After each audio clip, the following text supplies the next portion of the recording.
Hi there, I hope you're well. Welcome back to my channel.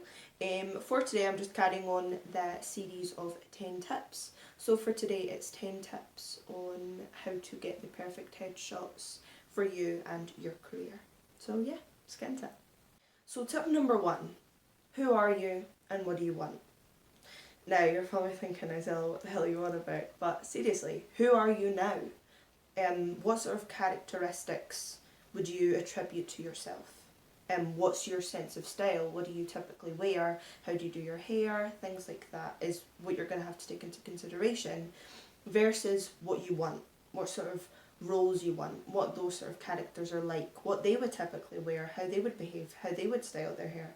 Now this is really, really important, and I don't think a lot of actors actually think about this when getting their headshots, but you don't just want to go to get your headshot session as yourself. You want to go with these other characters in mind. So it's kind of really important to establish that and those differences so that you can have more of a clear direction and focus for your pictures in terms of styling and facial expression, motives, lighting, things like that, which we'll get into. So that is the first thing that I want you to think about. What sort of characters do you actually want to play? Tip number 2, preparation. Now, there's kind of a common misconception as to you can just go into your wardrobe, pick out a bunch of clothes that you like, turn up and get your pictures done. Now, you can, but when you consider the fact that your headshot is the first thing that a casting director is going to see, along with your name, and that they are picking you based on your looks, do you really want to be that clumsy with something that is ultimately going to make or break your career? That's what I thought. So, preparation. Now, if you listen to my last note, I hope that you have established a couple of characters that you want to play. Now, obviously the limit for headshots, you usually don't want to have more than 5 on your spotlight. Ideally it's 3, but no more than 5, because they're just not going to look at more than 5, realistically. So, now that you've broken down those characters, prioritise them. Sort of group them. So, for example, not everybody wants to go away and, play these hard, edgy characters, but some people will. Now, have a look in your wardrobe and think, what here screams edgy or sort of ruggish, things like that. You're going to have to break down what's actually in your wardrobe. And if there's nothing there that screams that, then I wouldn't recommend making a substitution. I would recommend, I know once again it's a pricier thing, but actually just buying something that looks like the character you portray wants to wear. This doesn't have to be expensive. If anything, I would recommend just buying it more ethically, second hand. You're going to save yourself a whole lot of money in the process, and also because it's a worn item, it's probably going to actually look like that character's actually been wearing it. So you can group those characters that are similar into the one to make sure you get it in that one shot, so that you don't have or find yourself the circumstance of then having to pick and choose when you've done all these different looks. And it's also ultimately going to be more expensive, because the more outfit changes you have, the more headshot photographers tend to charge. So you're going to want to have a look in your wardrobe and really group the outfits down. Make sure that you are things are actually well planned. Tip number 3, costume. Now if you just listened to my last note, you will have made some decisions. You'll have the really girl next door, you'll have, edgy, and then in the middle you'll probably just have like a really neutral character. Maybe you'll have somebody really girly, somebody quite gothic. It's really just whoever you want to play. And if you want somebody medieval, also have a look in your wardrobe for that. So now you've categorised them down, and hopefully you have really just narrowed and condensed them down into a couple of outfits. Now I want you to look at those outfits. Anything with lines, anything with lettering on it, any words, anything designer, any logos, any type of print, get rid of it. Seriously, because it is going to be incredibly distracting for the casting director to look at, see all these words mumbled up, or all these stripes and lines and fuzzy. Just no. Just trust me on it. Get rid of it, okay? Pick just plain neutral colours. It doesn't mean you have to be boring, but just stick to a block colour. So long as you avoid neon, which is also going to give people sore heads, just avoid neon. You're fine. You can still pick something bright. It can still be eye-catching. Just make sure that you are avoiding, you know, anything patterned, words, lines, stripes, dots, anything neon, and so long as you avoid all of that, you should be absolutely fine. Now, you don't just have to have a top, you can totally have a top and a coat, which you can take on and off to diversify each character. Yes. Stunning. Tip number 4, hair. Now, this is something, once again, it's kind of a throwaway. I don't want you to go and spend a fortune hiring someone to go along and do your hair and makeup for the day. To spend hours having your hair thrown about in all these elaborate hairstyles. You just don't need to do it. It's going to cost you more money than you need to spend, and ultimately the result is never that drastic or that different. So all I really want you to do is, now that you've split those characters into sort of categories, I want you to decide how each of them is going to have their hair. Now, that doesn't mean that you've got to spend hours, you know, the night before doing all this crazy stuff to your hair. It just means maybe in one shot you want to have your hair down, maybe in another shot you want half up, half down. Maybe you want all your hair up. Maybe you want a bun. Maybe you want a high bun. Maybe you want a low bun. Like, really just sit and categorise these characters and think, how would they have their hair? It doesn't mean, you know, you need to go bananas and crazy. It's just a small, subtle change, but it's also going to diversify each of your headshots, because the last thing you want is for all your headshots to look exactly the same. And it's those small little differences and character differences that's ultimately going to catch a casting director's eye. So really think about your hair. Here's another wee last minute tip for you. Let's say you've had your headshots done and you've gone away and made a big chop to your hair, or you've dyed it, or you've coloured it. That's a whole new look, and you're going to need to update your headshots. Doesn't mean you need to get them all updated, but you're going to have to update them for your current look. That is something that I think every actor should consider. Unless you've done your hair for a specific role, you know, the more you change up your hair, the more you're going to have to keep updating, you know, your headshots, your CV, your agent, you've done this to your hair. And so the next time you get those midnight impulses, or maybe it's just me, to like dye my hair blonde or something, just like stop and consider the fact that you're going to have to go through all of this again. Yeah. Tip number 5, makeup. Now, I know that this can be quite a controversial one, and I really don't want it to be. This is a safe, open space that actors should come to for advice on preparation, tips, things like that, okay? So, I expect honesty between you and I. Just go easy. If you decide to wear makeup, really do go easy. You know, pick the features on your face that you would like to highlight. Do you have glorious cheekbones? In which case, pop a little bit of contour on there. Really make them pop. If it's your eyes, you know, pop some mascara on there. Comb your brows to the gods. Like, whatever you'd like to do. I'm just saying, keep it really, really small. Because you would be shocked at the amount of times that headshots come back and that subtle contour is now, because of the way that it's been edited, is now neon, you know, super, super intense. And that's what I want for you to avoid, because it's those subtle mistakes that could mean you're gonna have to go and get your headshots taken again.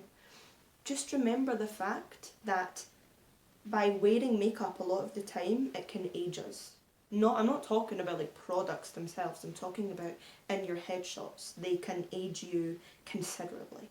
So keep it light. Always try and look younger than you are, because ultimately you want to get the most years out of your acting career as possible. I'm 20 now, don't tell anyone, just kidding. I'm 20 now. I'm going to be 21, but my playing age is still, you know, in the teens, and I don't want to age myself so drastically in my shots that I can no longer, you know, be called upon for those sort of roles. I don't want to chop myself down and have to fit such a narrow little brief, and I don't want that for you either. So it's really something to consider. Now, with that in mind, once you've also looked at those little categories, you know, just pick a makeup look that's ultimately going to suit them all. You should have in mind that when somebody looks at your headshots, they don't know that you're wearing makeup. That is ultimately the goal, you know? So yeah, please do bear that in mind. That doesn't mean, you know, that you don't have great makeup skills or that you can't show that off in some way or another, but just trust me on your headshots, the more natural, the better. Tip number 6, jewellery.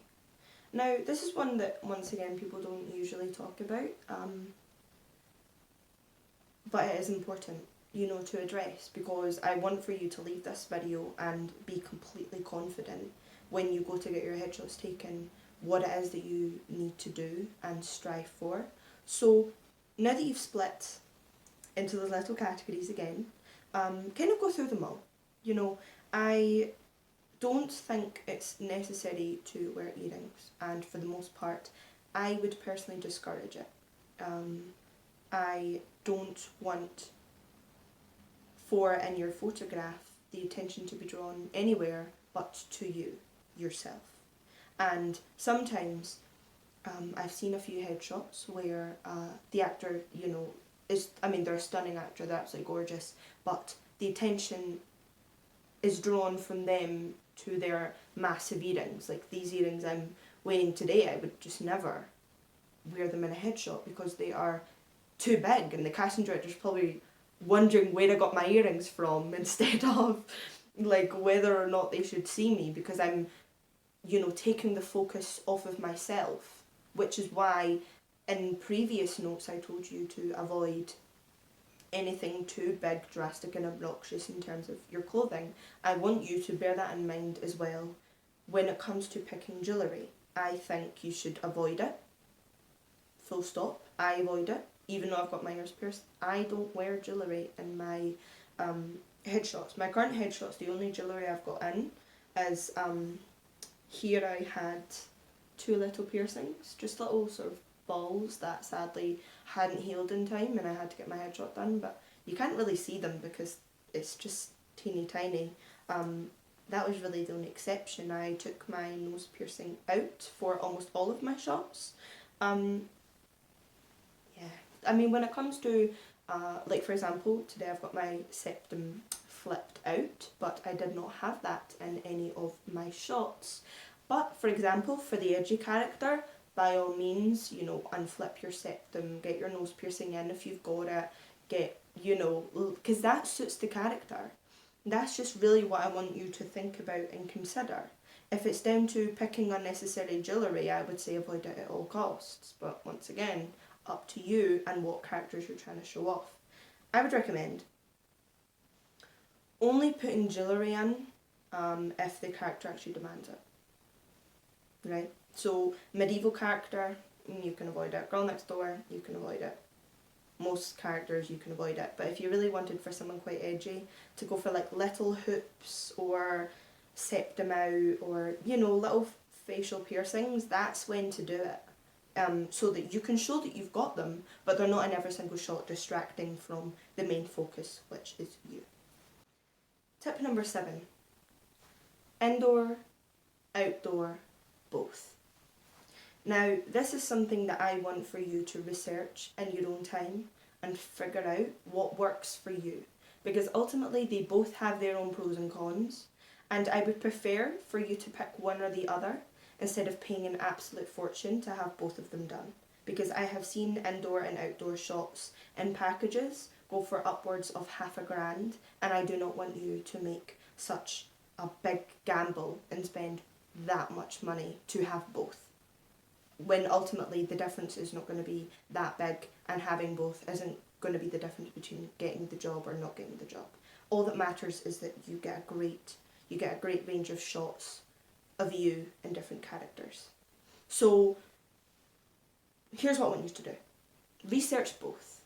Then If it's indoor shots you prefer, tell me why. Do you like the pop of colour as a backdrop? Do you like a white backdrop? Do you like a black backdrop? Do you like high key lighting? Do you like low key lighting? That's what I want you to establish on this side. And if it is outdoor shots you like, why?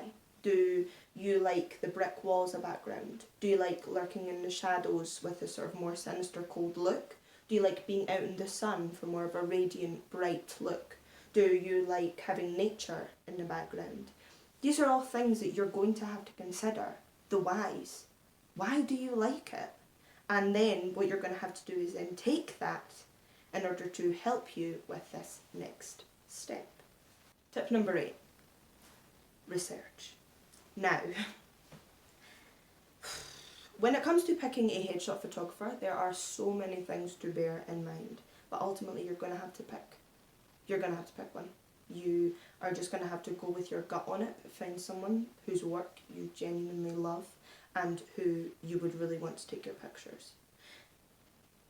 Now, I understand that this is just not possible for everyone because people have different budgets, which I completely and utterly respect. You can even get headshots for free. And yes, for free. But I cannot guarantee they're going to be the best quality. But what you'll be able to find on lots of modelling pages, lots of sort of amateur photographers fresh out of college, things like that, many of them actually do offer what's called time for print. Now usually it's for modelling, but if you're a young actor and you go up to them, not even a young actor, but just new to your career, and you say, hey listen, I really need headshots done, you know, you can have a copy of the shots in exchange for, you know, getting to take them, then many of them will say yes. But once again, I can't guarantee that those are actually going to be good enough to use, but it's an option if you just don't have any money at your disposal to get them taken. Now, for those of you wondering how do I find a good headshot photographer, well, there's great websites which I used to use early on in my career. One of them is called Headshot Hunter, and no, obviously this is not sponsored, but it's called Headshot Hunter, and basically what you can do is you can put in things like your budget, if you want indoor, outdoor, or both, what area you live in, things like that, and what it's going to do then is it just brings up a list of the different headshot photographers available, their rates, and examples of their work. And so because in that previous one I told you to narrow it down, I hope you listened to my advice and picked indoor or outdoor, it's going to help you, find a photographer that's doing indoor, that's doing outdoor, and you can compare everyone. There's lots of different websites like that, but that's just the one I mentioned.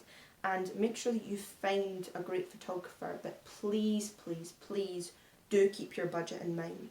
I do not want you going out there and spending a fortune on a headshot photographer that took like super famous Oscar-winning actors' headshots. I don't want you to do it. Listen, it is so easy to fall down that rabbit hole and think, oh my god, but he took so-and-so's, I need to pay him $1,000 now to take mine. Like, just don't do it. Just find a photographer that works for your budget while also adhering to your particular style and the way that you like indoor or outdoor shots being taken. And then make sure that when you do, if you do agree to have your shots taken with that photographer, that you let them know that you have these certain preferences. If they have any locations in mind, if it's not in the studio, or in the studio, make sure that you say, I really like the way you took this picture, with that backdrop, could we do the same for me in my shots? Don't be shy, okay? Because ultimately you're paying for a service. You're paying to have these headshots taken. Now they can be experts in, giving you direction and things like that, but you are paying for it, okay? So make sure that you, clearly come across and demonstrate and tell them what it is that you want to achieve, what kind of shots you want to have taken, what backdrops, what locations, this and that. Just be completely honest and transparent, and trust me, that is how you are going to get the best shots for you. Tip number 9. Now let's say you've just done all my tips. You have prepared religiously, you've got everything you need, you know what you're going to do, You know, you found your photographer, the date's coming up, it's booked, and you're thinking, you know what now, you know, I must be ready to go, but you're forgetting that there is one thing you have not thought about. That is, my dear, your expressions. Okay? You've split them into categories. Fabulous. We've been talking about this whole time, all these categories, but it's so important. But you've got them into categories, and now, you know, you've got their hair, their makeup, like if you're going to wear jewellery, you've got all that sorted, but none of that's going to matter unless you go on the day and you own each and every single one of those characters. What I would like you to do is come up with a persona for every single one of them.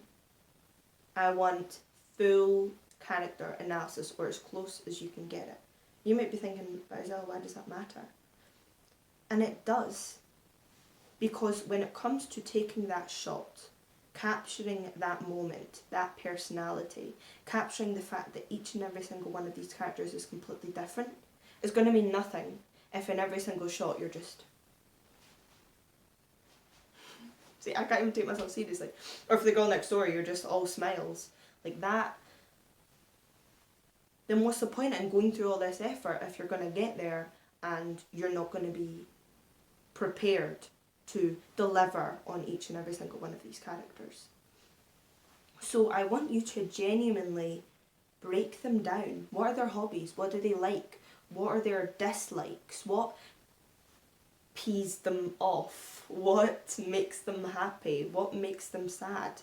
These are things you're going to have to think about, because when that camera is clicking and, you know, the headshot photographer is asking, oh, give me more, give me this, give me that, and most of the time they throw these scenarios at you, which is fine, but ultimately the payoff is going to be better if you actually have something in the back burner here actually driving that emotion, because, you know, ultimately if you're playing somebody edgy, which I know I've made loads of reference to, but you want to maybe puff up your shoulders a bit, you want to maybe, you know, eye up the camera, you want to really, really sell that to the casting director that you can play this character, that you know what it takes, that your picture is demonstrating that.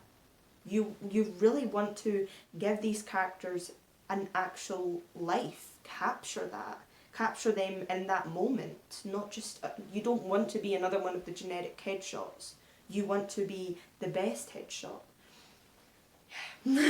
But I hope that all makes sense, but that is the best way to really elevate your headshot, is to have give those characters real life and purpose and meanings, so that you can, you know, the minute that headshot photographer throws a scenario at you, you know exactly what to do, and you know exactly what face to pull, what pose to take, whether slumping your shoulders or puffing them up, or, you know, things like that.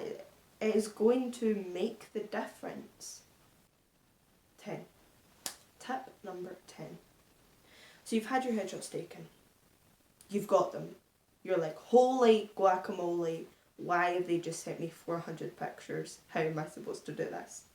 I feel for you, okay? It's what I would recommend is get the kettle on, get yourself a whole pot of tea and a packet of biscuits. This is going to be one hell of a ride, right?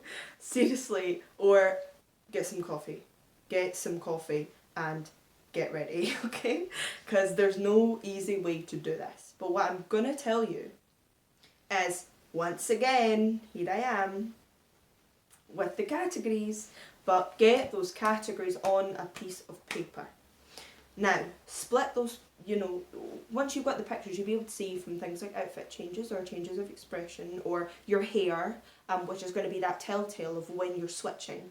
But what I want you to do is have one neutral, just one really generic, not much to it shot, right? That's shot number 1, tick. Just, you know, you'll be able to look at them. Just find something really neutral to have as your main headshot. Now, that's the first thing to look for. Once you've got that, all good. Now, for that edgy character, try and get them looking really annoyed, peed off, or like they're up to something evil, right? If you've got that, it's not to say that everybody is up to something evil, but I'm just making an example, okay? So you've got them. That should be that. That is exactly what you should look for that character. You don't have to go through all these stresses of pulling all your hair out because you've planned, and you should know what each character's objective is to then, once you get your pictures, you know, there's 400, 500, 600 pictures back, so you're not absolutely swimming and drowning in them all, as if you just split them off into what does each character want and what headshot looks like what that character wants. Now, let's say you've just done what I said. You get them all, you split them all off, you've got the numbers, you narrow them down, you have a look at them all next to each other, and maybe you go, yes, that's it, gold, love it, work, right? But maybe you don't. Maybe you go, no, Isella, I'm not sure about this, I'm not sure if this is right.